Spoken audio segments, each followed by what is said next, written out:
Welcome, in front of me is Metal Gear Solid Delta Snake Eater, and in this video I will show you how to change shadows quality in this game.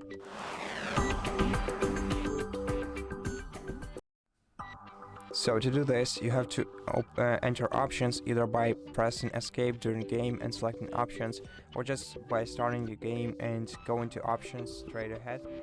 Then select graphics, and in graphics scroll down until you see the shadows setting. To change it, just change the value in this field.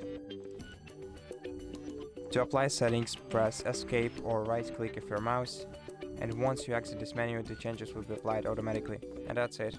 Thank you for watching this video. If you liked it, consider subscribing to our channel, leave us a like and a comment below, and I'll see you in the next one.